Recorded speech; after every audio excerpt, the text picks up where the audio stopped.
Hello everyone, welcome to another episode of Pokemon of the Week. I'm your host DeoGenZ, and today we're looking at a sneaky snake that has venom that is vicious. It's the first gen NU destroyer, Chabaka! Yes, and also well known from the anime as being, for the main first season and even the second one, Jessie from Team Rocket's main Pokemon. Now we get to see why it was her main poke. And with some pretty handy abilities and in the tier that it's in, NU doesn't have a ton of steel types, so this thing won't be walled very often by them. You won't expect every single player to have that 1 or 2 steel in the tier on their team, so that's why you can manage Gunk Shot, combined with Coil and the proper nature, and it's up to you whether you want more attack or speed. I would say go with the speed because you need to be as fast as possible.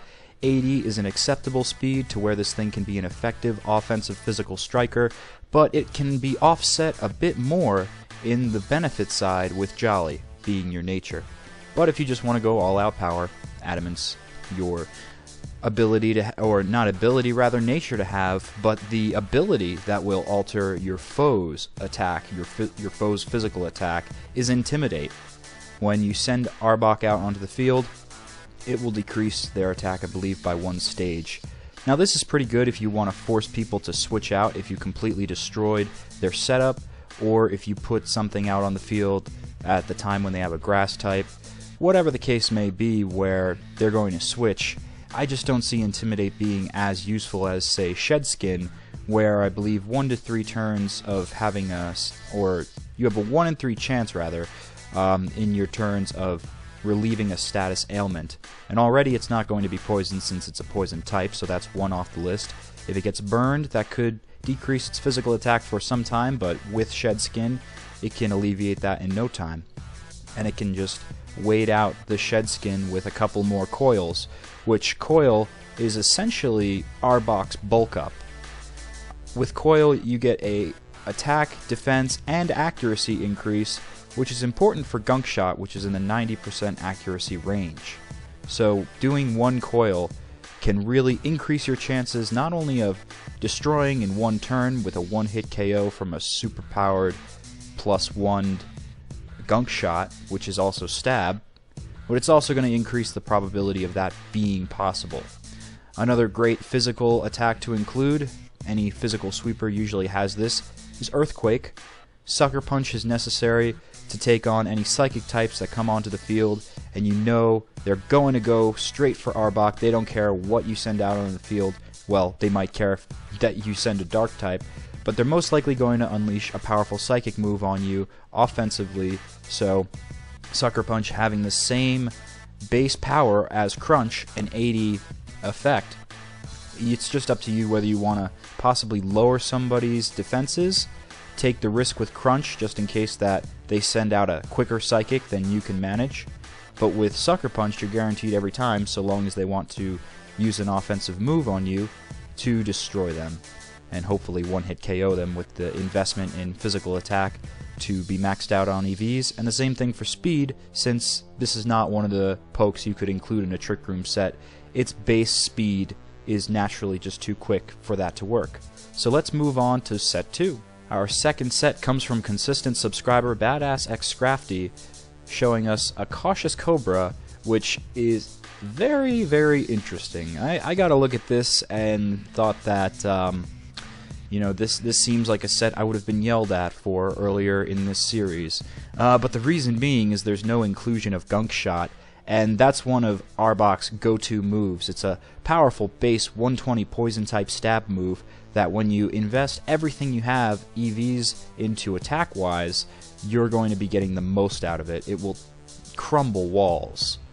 So that's the first thing. The next thing is that on top of not having Gunk Shot, one of the best stab physical moves that Arbok has a wielding power to that not many do, is that when you look at its base stats, something sticks out, and that's physical attack.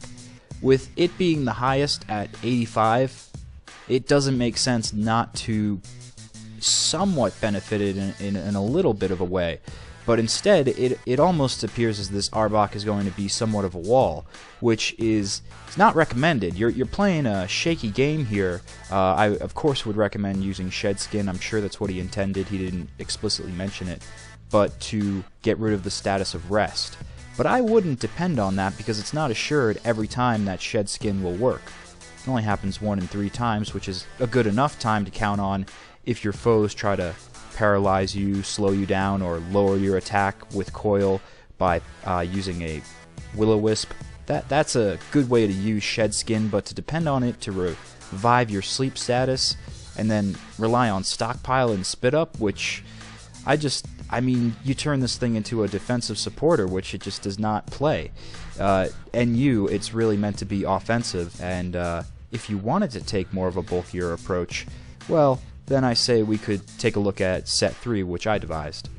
This set will allow Arbok to stay on the field a tad longer with more investment into hit points and less into speed, although it's a fairly even split with what you have of the remaining effort values. And other than that, of course you're going to max out that physical offensive attack. That's the stat that you really want to be specifically raising when it comes to this set. And then the rest of it, moveset-wise, looks similar to set 1. It's about the same situation.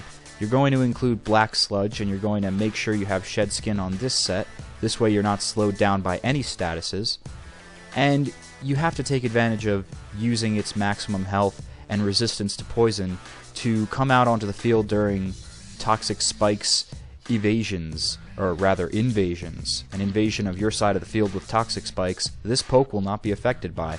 It can take down tough grass types that are defensively standing in your way.